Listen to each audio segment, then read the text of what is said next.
I mean, it's a cool looking car. We had it kind of let's adjust the screen turning on. We had just a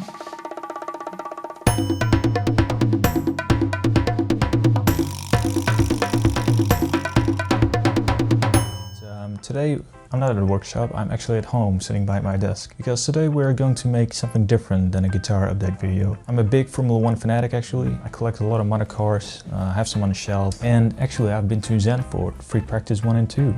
On the Friday that was.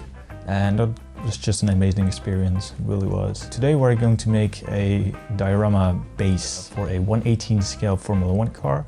Everything I tell you today could also be used for a 1/43 scale, but keep in mind you have to use different measurements than I use in this video.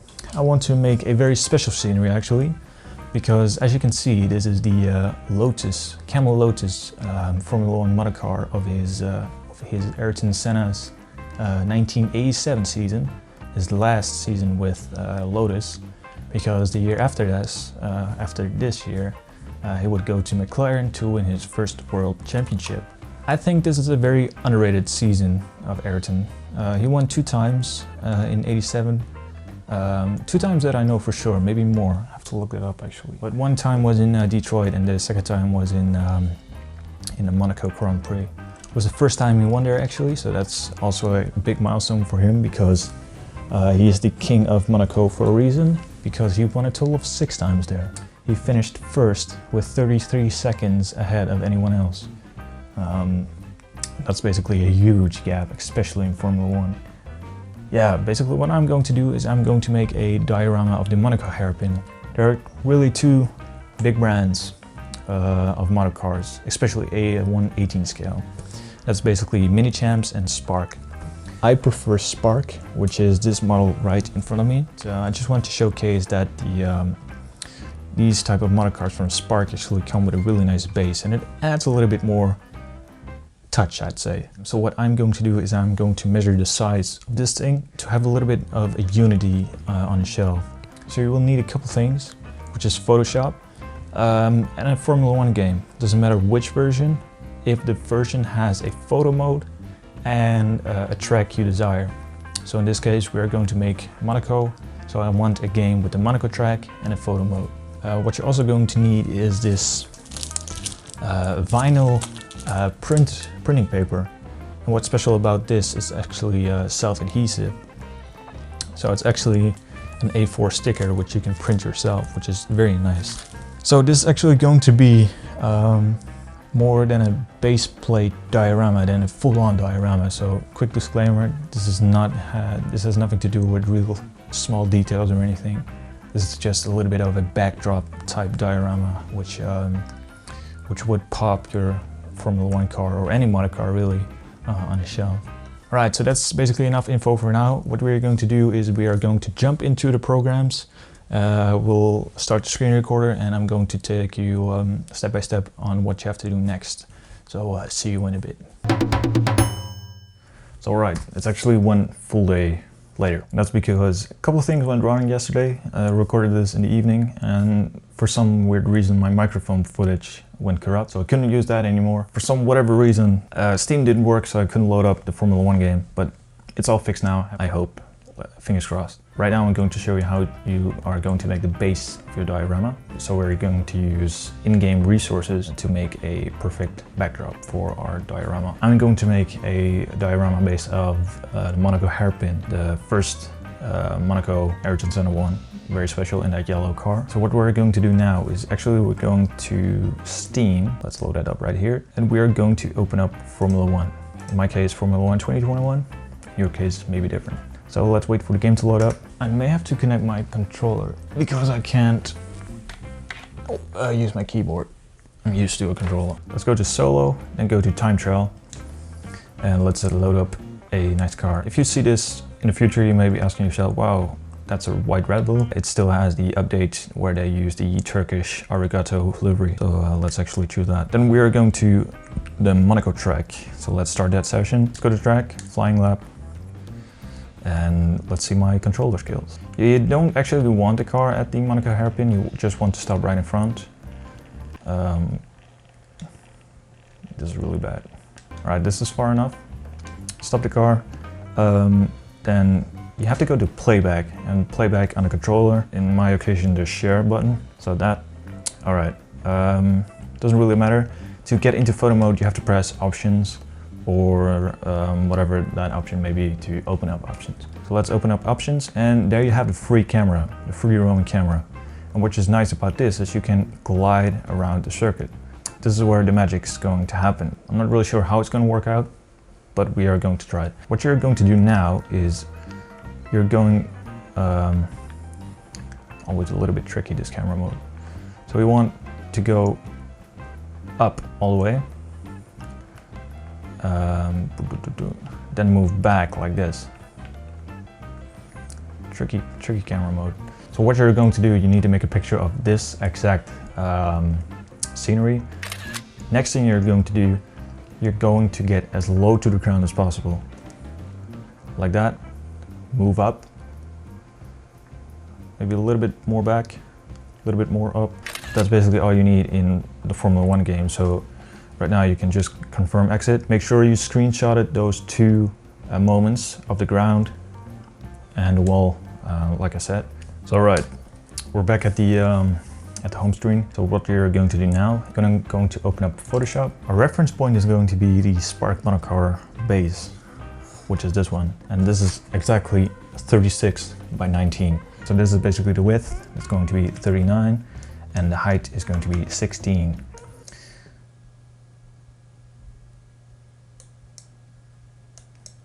I messed it up. It's 36 times 90. Try to explain this as best as I can. So resolution 72 or 71 is basically good for things you make online, like digital files and whatever. You can use 72. When you are going to print something, you will always want to use 300 as a standard. Sometimes even more than that, but 300 is the base you have to use. It has something to do with dots per inch, I believe. I'm not really sure. It's a long time since I heard that info.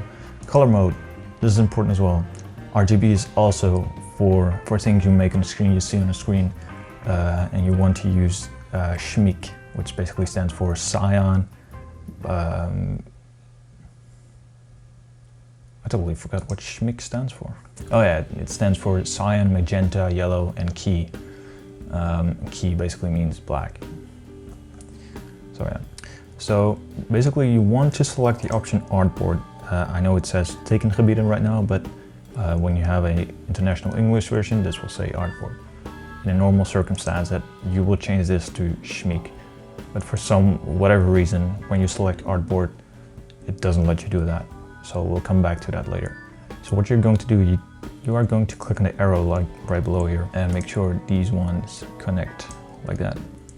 Then you are going to search your photos. Let's open them both. So basically these are the screenshots I took, which is this one and this one right here. So basically what you're going to do is you're going to select everything, Control-C or Command-C if you're a MacBook, go to your first artboard, your second artboard, and you're going to paste the image. Make it fit to size, that's very important. Let's also import this image right here. The first thing we're going to do is we have some watermarks which we want to delete. Basically, when you have a later version of Photoshop, this becomes relatively easy. What you have to do is select that watermark, press Shift and backspace. This way it will delete the logos. Let's do that on the top one as well. So one big problem we have right now are the shadows are not matching up because we are going to use the clone tool. The clone tool is a very handy little thing. Basically what the clone tool does is it takes an expert of this pixel and it tries to copy and paste that right here. So when you move this around, this one moves with it. So it will copy what you selected with that clipping point. So let's select our clipping point, which is going to be right here. This way when we draw, like I said, it will copy the pixels right below it. This way it creates a seamless transition, which is really nice. So we're going to do the same thing on the other side.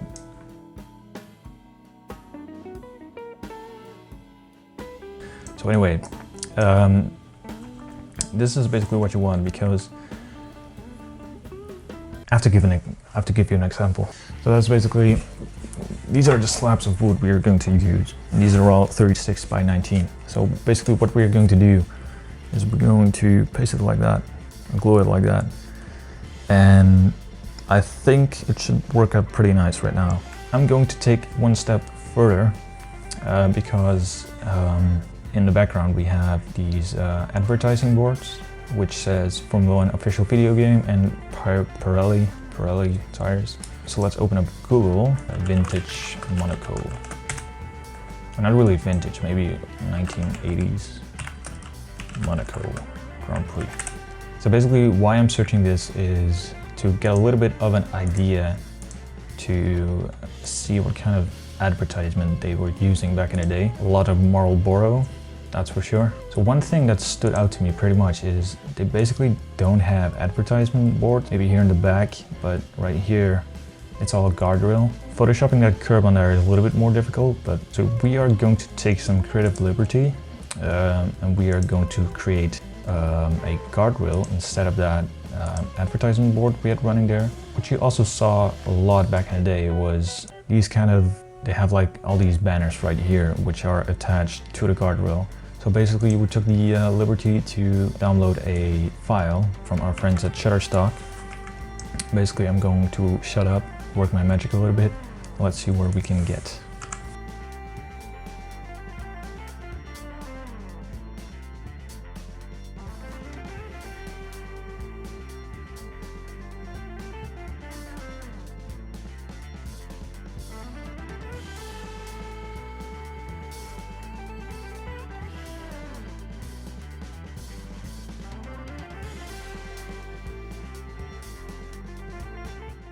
Alright, so it's been about an hour, maybe hour and a half, finally done with Photoshop. So basically what I did was I photoshopped some elements that, in my opinion, looked pretty vintage and true to that time. So I have two examples right here. The left one is 87, this one is 89. And what I did was, the original photo didn't have these curvings on the side, which I also added in here. And I removed the UBS logos down here.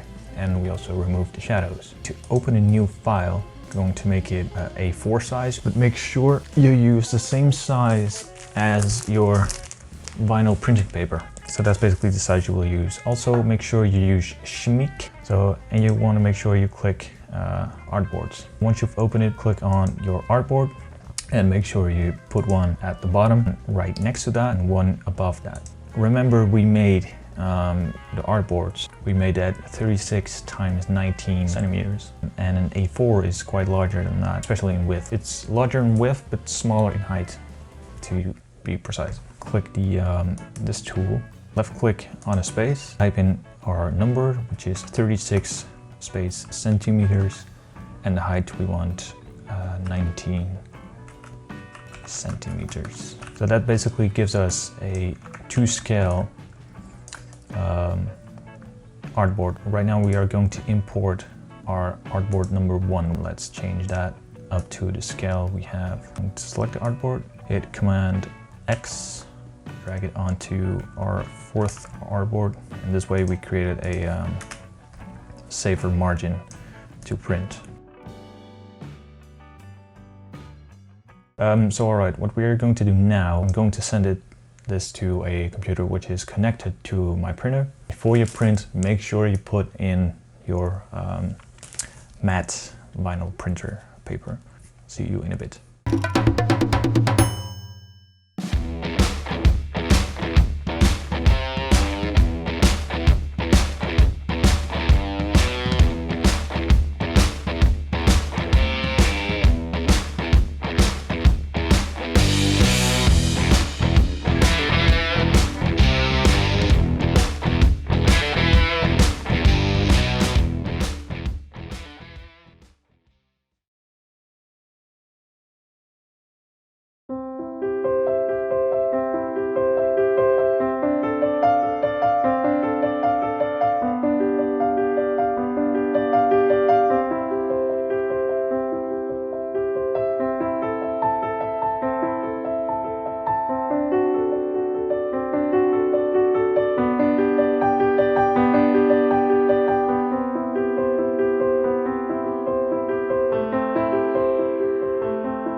So here we are again, back at the desk, and the product is finished, and I think it turned out pretty well. I don't know what's up with the printer, but it always takes a little bit of margin from that. It was a little bit too big. So basically this whole carbon fiber idea was basically an idea I had this morning. I think carbon fiber fits the racing theme. So this is basically a little homage of Ayrton Senna's first victory in '87 in Monaco. And I think the car as well really stands out if you look at the whole line of cars he drove in his career. Personally, I think this Yellow Lotus stands out a lot. So that's basically it. I hope you enjoyed. I hope the process of photoshopping on a computer wasn't too difficult for you. It's a little bit a shame. Mini-Champs doesn't come with bases or diorama backdrops or whatever. It just comes with the standalone car. I think this makes it a little bit. This makes the vehicle pop a little bit more on the shelf, so that's basically why I did this. People may recognize me from my guitar. The guitar project still isn't finished yet. We're still working on it almost every weekend. So sometimes I take a weekend off from the guitar project to work on other stuff. So that's why it takes a little bit longer. So I still make updates of the guitar. There's still some footage of the guitar as well. I just haven't uploaded it yet. We took a huge step from the previous times. Be on the lookout for more updates on the guitar as well, because there will be more updates. So thank you all for watching, and hope you did enjoy the video, and I hope to see you next time as well. So thank you very much.